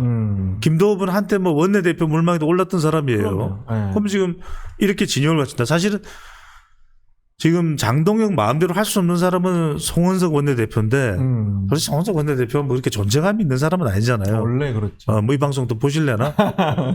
하여튼 간에 그렇기 때문에 네. 자기로 까는 사람들을 보면 병기를 준비하는 거야. 그래도 정의용. 네. 그래도 정의용이면은 지금 정의용이 TK 지역 아니에요? 네, 그렇죠. 그러니까 네. 자 깔아놓고 김도 PK잖아. 네. 깔아놓고 자기는 누구야? 충청이잖아. 네. 그다음에 이제 수도권 누구를 또 이제 발탁을 하겠지. 이렇게 해서 전열을 왜냐하면 전쟁이라고 얘기했잖아요. 지금은 수세에 몰려 있어. 왜냐하면 K2 천무, 현무 다 지금 정부에 가 있는데 뭘 어떻게 이겨요? 그런데 내부에서는 착착 준비를 해야 되지. 그 준비를 해서 이제는 단일 대우로 가겠다. 그 다음에 한동훈 전 대표 쪽에 지락펴락 흔들리지 않겠다. 이걸 분명히 한 거예요. 그러면 장동혁 대표가 당선된 이후의 행보는 뭐 강성 지지층의 니즈에만 따르는 게 아니라 약간은 조금 스탠스의 변화가 있다고 봐야 되는 건가요? 근데 이런 게 있는 거지. 잘 봐봐요. 스탠스의 변화라는 게 갑자기 뭐 한동훈 전 대표 표현하겠다 이게 아니란 말이에요. 이건 뭐냐면 더 현명하게 그러니까 강성 지지층들은 지금이라도 당장 이재명 정부 뭐 청청내 네. 그다음에 조국 때려잡자 얘기할 거 아니에요. 네. 근데 잡을 수 있어요? 없죠. 못 잡잖아. 네. 그러니까 이제 감성에만 이끌려서 그냥 나도 뛰쳐나가면 다 죽는 거예요. 총알바지야. 그렇죠. 그러니까 지금은 뭘 준비했냐면 스마트 전쟁을 준비하는 거죠. 우리가 정교하게 가서 끝내 이기는 길을 선택하기 위해서는 이 길을 가야 돼 하고 가는 거지. 이게 강성이냐 아니냐라는 구분, 이분, 그런 질문을 하지 마요. 그러니까 우리 설주한 앵커는 그런 고급 질문을 해야지. 이건 수준 낮은 질문이에요. 왜냐하면 왜냐하면은 네. 정의용 그다음에 김도읍을 간다고 해서 이게 강성이 아닌 게 아니에요. 그럼 뭐 전한길 임명하고 강성 누구 원하는데? 윤상현 누구 원하는데? 그러니까 이건 몰라서 하는 소리. 지금 강성이야. 강성이에요. 그럼 그러니까 저도 개인적인 의문은 뭐냐면 장동혁 대표도 본인의 임기가 2년이잖아요. 근데 내년 지방선거가 1년 딱 끝날 때쯤에 끝이야. 지방선거 지면 끝이에요. 그러니까요. 지방선거에서 네. 17개 아니에요. 세종시까지 포함해서 네. 8개 못 가져오면 끝이야. 8개 이상. 그러니까 8개면 뭐냐? 네. TK, PK가 5개 아니에요. 네. 그거는 이미 먹고 네. 지금 중요한 게 수도권에서 서울은 하나 가져와야 될 거 아니에요. 그럼 6개 아니에요. 네. 그러면 2개는 뭐냐? 네. 강원도와 충청권에서 하나씩 가져와야 된다는 거야. 강원을 어떻게 하느냐? 네. 이게 중요한 거예요. 네. 내년에 이제 우상호가 나선다는데 강원도는 그러면은 이건 안 보이게 중요하거든. 네. 좀 보수가 좀 그래도 뭐 해볼 수 있는 지역이잖아요. 그럼요. 누구를 들이미느냐 이 카드를 생각하겠지. 그러니까요. 그러면 8개잖아요. 서울까지 하나. 그러면은 이건 승리야. 그러니까 서울 포함해서 네. 강원도 하나, 충청권 하나, TK, PK 이거 다 막아내면 승리라고. 그러면 장동혁 대표의 임기는 2년이 다 부정이 됐습니다. 2년 되고 이제 정청래는 나가야 되는 거지. 그래요? 그래요. 아니 정청래 대표는 원래 1년짜리였으니까. 아니 그런데 보궐선거였으니까. 그런데 네, 이제 네. 지방선거 이기고 이제 또 바로 다시 또 재선거로 네, 이제 네. 제 그 전당대회 다시 하면 이제 또 재출마를 생각한 거겠지. 그러겠죠. 그러니까 지금 정말 전쟁에 대한 얘기 정말 재밌게 잘 들었습니다. 정부 그다음 한번 넘어가 보겠는데요. 정부 여당과 그러니까 지금 민주당과 이재명 대통령실 간의 어떤 균열이 조금 드러나는 분위기 같은데 특히나 가장 문제되는 게 지금 검찰 개혁을 놔두고 어떤 신중론을 펴는 정성호 법무부 장관에 대해서 여당 의원이 공개적으로 민영배 의원이 공개적으로 장관이 너무 나가신 것 같다라고 이렇게 공격이 나오면서 불협화음이 표면화됐는데 또 그러면서 수습은 됐어요. 오히려 정성호 법무장관이 뭐 그런 것은 아니다 내 뜻이 뭐 이렇게 얘기를 하면서 이 조금 수습은 되는 거 봉합은 되는 것 같은데 정부 여당 간의 이러한 동상이모 그러면 저는 엇박자가 난다고 생각하는데 이 부분은 어떻게 보시나요? 예상했던 거죠. 네. 이게 앞으로도 계속 갈 거예요. 이게 뭐냐면 서로 간에 색깔이 달라서 그래. 그러니까 검찰은 우리 법조인인 설진행자도 잘 알잖아요. 네. 그러니까 검찰에 대해서 그렇게 막 긍정적인 생각을 가지고 있는 사람 몇 명 안 돼. 아들이 검사거나 남편이 검사거나 네. 아니면 삼촌이 검사거나 네. 검사 덕을 받거나 네. 야, 내 친구가 그 중앙지검에 강철중 검사야. 그런 사람들 빼고는 다 좀 거시기 하잖아요. 네. 생각이. 네. 그러니까 이제 검사 힘을 좀 빼야 된다. 그런데 보자고. 30년 전에 검사는 어땠어요? 30년 전에 검사 생각하면 우리가요 무서워요. 검사가 아이고 서슬퍼렇지 영감님 네. 왜 새끼야 뭐 대가리 몇 대 맞는 거고 네. 그게 이른바 대한민국 검사 범죄를 척결한다고 했단 말이에요. 네. 공안검사도 많고 네. 자칫 잘못하면 간첩되는 거야. 근데 지금 세상에 그런 검사가 어디서 그렇게 할 수 있어요? 내가 물어볼게요. 없죠. 그러니까 딱지를 강하게 세려 붙여가지고 검사를 때려 부수자는 거잖아요. 자, 이건 이해됩니다. 네. 그래도 우리가 검찰 조직을 현대화에 맞게 좀 바꾸나 그거 거부할 사람 있습니까? 없죠. 그런데 공수처처럼 만들자, 검찰을 이리저리 누더기로 만들자, 그거는 사법 장악이에요. 그러니까 여기에서 생각이 다른 거예요. 자, 정성호는 서울대 역도를 한 사람이니까 힘이 있어, 권력이 있어. 네. 그러니까 이제 아무리 자기도 그동안 따라주기 힘들어도 따라줬겠지. 네. 그런데 법무부 장관이 딱 되고 나서 보니까 이건 아니잖아. 네. 그걸 알 거 아니에요. 네. 이건 아닌데 네. 역도 보니까 또 근육이 쓰는 목소리 이건 아닌데 이러다가 그러니까 지금 뭐 이 친청이잖아요. 네. 그러니까 여기다가 뭐 보면은 또 뭐 개딸 뭐 제명인의 마을 여기에다가 또 누구예요? 임은정 검사장. 아니 내가 이거 물어볼게요. 아니 어느 대한민국 공공기관에 누가 법무부 장관이 이렇게 검토하고 있는데 어디 세미나 나와가지고 그냥 세게 이야기하고 무슨 사법개혁 5적 이야기하고 봤습니까? 그래서 저는요 미국 같았으면 이제 체포됐을 거예요. 저는 미국 같았으면 바로 현장 체포됐을 거예요. 아니, 그러니까 만약에 이게 보수 성향의 검사였다 이문정 검사가 이런 발언을 했다. 당장 탄핵했겠죠. 저는요 벌써 지금 체포됐을 거예요. 근데 지금 가서 막 자기 하고 싶은 이야기 다 하고 막 이렇게 무슨 유튜브 출연하고 아니 동부지검은 일이 없어요? 나 묻고 싶어요. 동부지검에 일 없어요? 일 많으신데. 동부지검장의 주요 업무가 유튜브 출연과 세미나 참석이에요? 글쎄요. 나는 임원장한테 묻고 싶어요.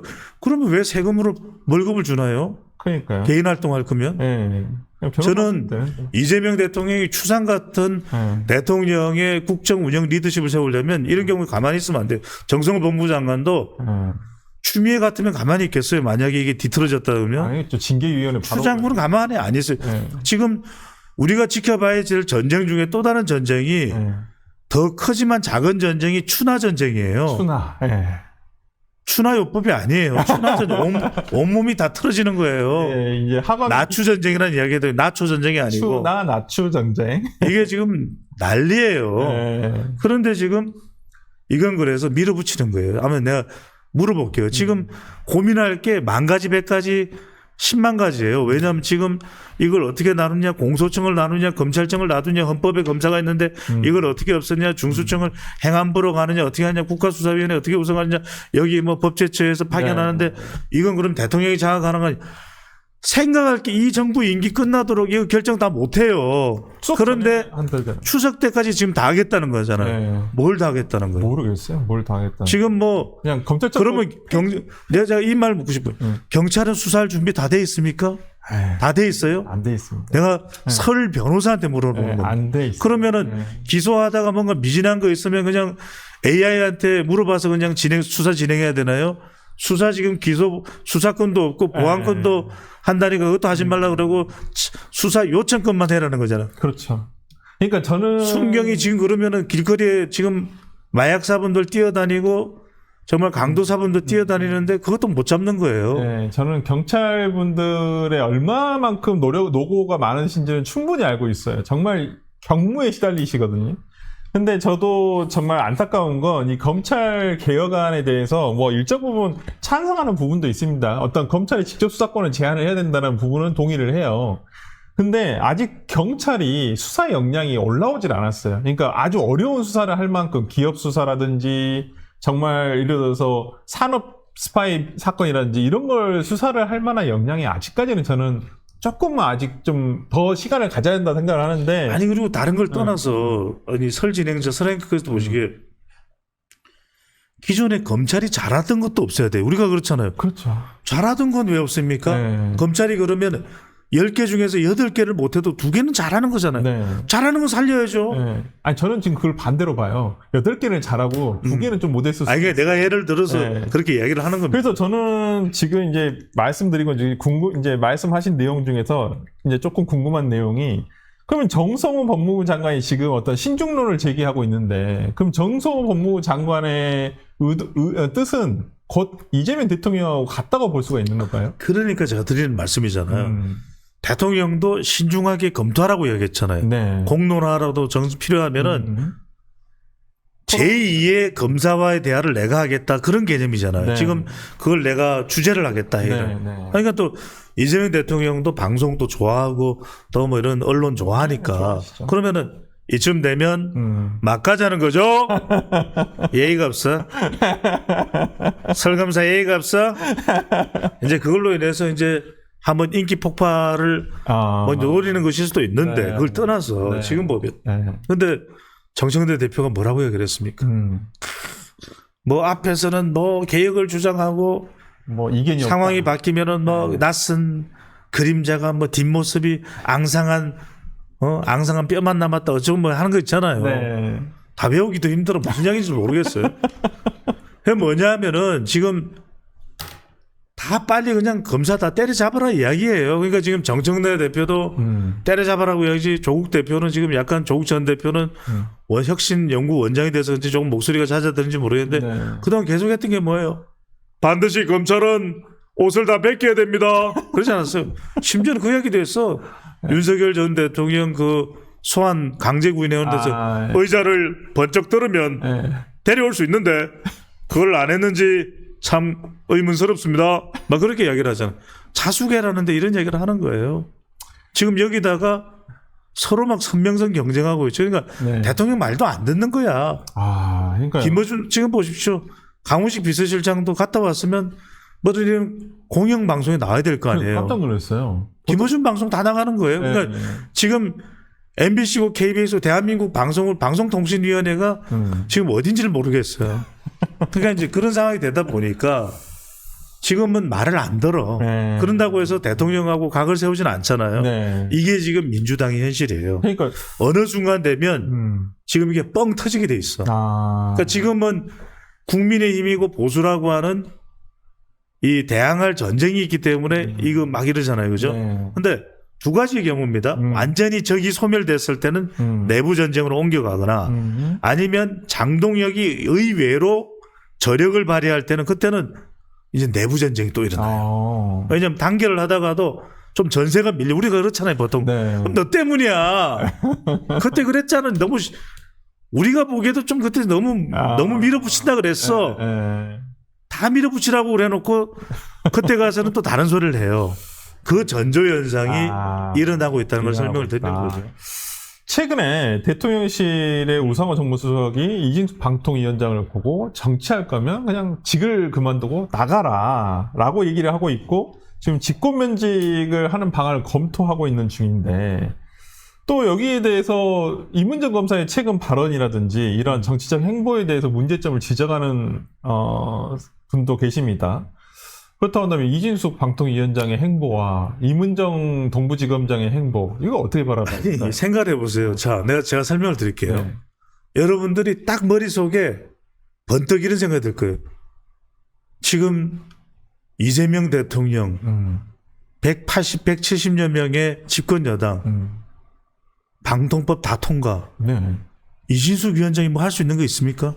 없죠. 방통위원도 없어. 네. 그러니 이건 뭐냐. 그런데 임원정 동부지검장은 동부지검장인데 세미나로 가고 유튜브 출연하고 그러니까요. 모르겠어요. 그냥 네. 지금 법무부를 개혁 오적 그 사람들을 묶어서 개혁 오적이라 그러고 네. 대통령은 심사숙고하는데 동부지검장이 지금 하극상이에요. 그러니까요. 그런데 아무 말도 안 하고 있잖아요. 이거는 사성 장군을 다 가르치울 게 아니라 임원정 지검장에 대해서 특단의 대책을 세워야 되는 거예요. 이게 없으면 추상 같은 리더십이 무너지는 겁니다. 그런데 이진숙이 할 수 있는 게 아무도 없어요. 그렇죠. 네. 빵도 못 사 이제 빵 사봐 다 법인카드 해서 이제 법석이 날 거 아니에요. 맞습니다. 아무것도 못해. 빵도 못 먹고 정말 어디 종군 기자가 돼서 취재하러도 못 가. 그때 이진숙이 나왔어. 이진숙은 지금 아무것도 못해요. 근데 왜 이럴까? 네. 싫어도 너무 싫은 거지. 아, 미워도 너무 미운 거지. 그 정도로 눈에 가시일까요? 쫓아내고 싶어도 너무 쫓아내고 싶은 거지. 아, 진짜요? 그런데 이걸 쫓아내면 네. 국민들이 볼 때 그래도 그건 너무했다 아이가. 네. 그래도 안동이 고향인 대통령이 서해 유성룡 선생님이 부끄럽지도 않나 이렇게 될 거 아닙니까? 네. 그러니까 차마 그거는 못하고 계속 변죽을 두드리는데 아, 우상호 서석이 네. 그러니까 이거는 학교 다닐 때 수석을 했다는 이야기가 아니에요. 전문 그냥 수석. 수석이에요. 네. 학교 다닐 때는 공부를 잘한 거고 네. 수석이.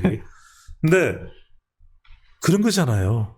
이건 어느 뭐 어디 방송에선가 왜 뭐 전환길이 한 이야기인가 그렇잖아요. 무슨 뭐 대구시장 뭐 네. 나가는데 뭐 네. 이진숙도 이제 고향이 대구 이진숙이 지금 대구시장 나갈 수 있겠어요. 지금 이 상황에서. 그러니까요. 네. 그러니까 이제 그런 걸 가지고 얘기한다는 게 네. 다른 이유 없어요. 너무 싫어도 미워도 너무 미운 거고 싫어도 너무 싫은 거고 쫓아내고 싶어도 너무 쫓아내고 싶은데 아, 이럴 때 정말 추상 같은 대통령이라면 정말 자신만만해도 지금 이진숙이 뭘 할 수 있겠어요? 국무회의에도 오지 말라 그랬잖아요. 네. 그러면 이럴 땐 대통령이 왜 그래요? 그냥 놔두세요.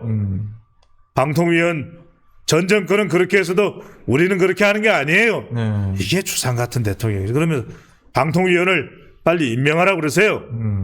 그리고 그게 다 구성되면 국무회의도 다시 나와서 보고하라 그러세요. 그게 국민들이 볼 때 야, 이 대통령은 다르다. 저 대통령하고 이 대통령은 다르다. 이렇게 되지 않겠습니까? 맞습니다. 마지막으로 한번 이것만 간단하게 네. 한번 여쭤보겠는데요. 그 민주당에서 이제 한덕수 전 총리에 대한 영장 기각을 문제 삼으면서 지금 내란 사건 전담 특별재판부를 설치하겠다. 지금 뭐 이걸 뭐 전현희 의원은 뭐 가안 정도라고 생각하는 뭐 가안이다라고만 지금 약간 일부 호퇴를 하고 있는데 여기에 대해서 이제 뭐 어떻게 평가를 하시나요? 뭐 어떤 법원의 판단이 자기들 마음에 들지 제가 않나요? 좀 쉽게 설명을 드릴게요. 너무 나가면 안 됩니다. 아, 친구 영화에 나오지 않습니까? 네. 친구의 장동건이 뭐라 그럽니까? 많이 뭐 둘이 요성하고 아, 네가 가라. 알력 싸움을 네. 하지 않습니까? 그러니까 이 요성이 나서서 처단을 하지 않습니까? 네. 그럼에도 불구하고 친구를 비참하게까지 하지는 않아요. 내 많이 묻었다 아이가. 고마해라. 많이 묻었다 아이가. 조폭도 그래요. 아. 그런데 지금 사법부가 국민의힘 봐주기 하고 있습니까? 글쎄. 사법부가 정권 때려잡기 하고 있습니까? 네. 사법부가 지금 누구보다도 정권 눈치 많이 볼 것 같아요. 많이 보죠. 네. 법원 성진도 있죠. 네. 심사도 있죠. 대법원장도 30명이나 늘린다는데 네. 13명인데 13명이죠. 대법관이 13명이잖아요, 현재. 그러니까 법원 행정처장도 포함해서 14명. 그러니까 14명이에요. 네. 그러면 16명이 늘어나네. 네. 아니 16명이 늘어나면 화장실도 못 가요. 의자를 바짝 붙여놔서. 생각해보니까 그렇 화장실 못 가. 예. 산재나요. 예. 김사고요. 예. 그럼 2인 1조로 가야 돼요. 전원재판부로 산재를 예방하기. 근데 아마 제가 그 이야기 하잖아요. 그런데 사법부를 못 믿고 특별재판부를 만들겠다. 너무 많이 묻다 아이가. 고마해라. 저는 적어도 그런 상황까지 가면 안 되죠. 저는 그럴 때 누가 먼저 그걸 이야기할 거냐. 저는 미국입니다. 뉴트 깅그리치가 이런 이야기를 해요. 맞습니다. 잘못한 게 있으면 그럴 수 있다. 그런데 그러면 김장한 목사랑 이영훈 목사를 부르면 되는 거 아니냐. 참고인으로. 지금도 나온 게 없다며. 아니 교회를 집을 압수수색하면 임성근 구명한 게 나옵니까 증거가? 나는 묻고 싶어요. 내가 묻고 싶어요. 내가 모자라서 무식해서 묻고 싶어요. 자, 그다음에 한국군 오산기지 한국군 가면은 거기서 뭐 찾아내는 게 있습니까? 나오라고 하지. 국방부에다 불러서 얼마든지. 그러니까요. 저는요. 미국은 이런 걸 보는 겁니다. 제도적으로 우리하고 같이 민주주의를 논할 수 있는 나라인지 아닌지. 사법부를 그렇게 하잖아요. 그죠? 네. 트럼프 대통령이 뭐라 그러겠습니까? I believe President Lee, I thank you for your pen. But what the hell is going on in South Korea? 그렇죠. 트럼프 대통령의 특징이요. 한번 오해를 풀면은 그거는 괜찮아요. 그런데 오해가 쌓이잖아요. 안 풀어져요. 조심해야 됩니다. Be cautious. Be cautious. 네. 마지막으로 정말 중요한 말씀 해주셨습니다. 정치대학 오늘 방송은 여기까지입니다. 저는 다음 주 이민선 변호사와 함께 정치대학 1교시에서 다시 찾아뵙겠습니다. 감사합니다.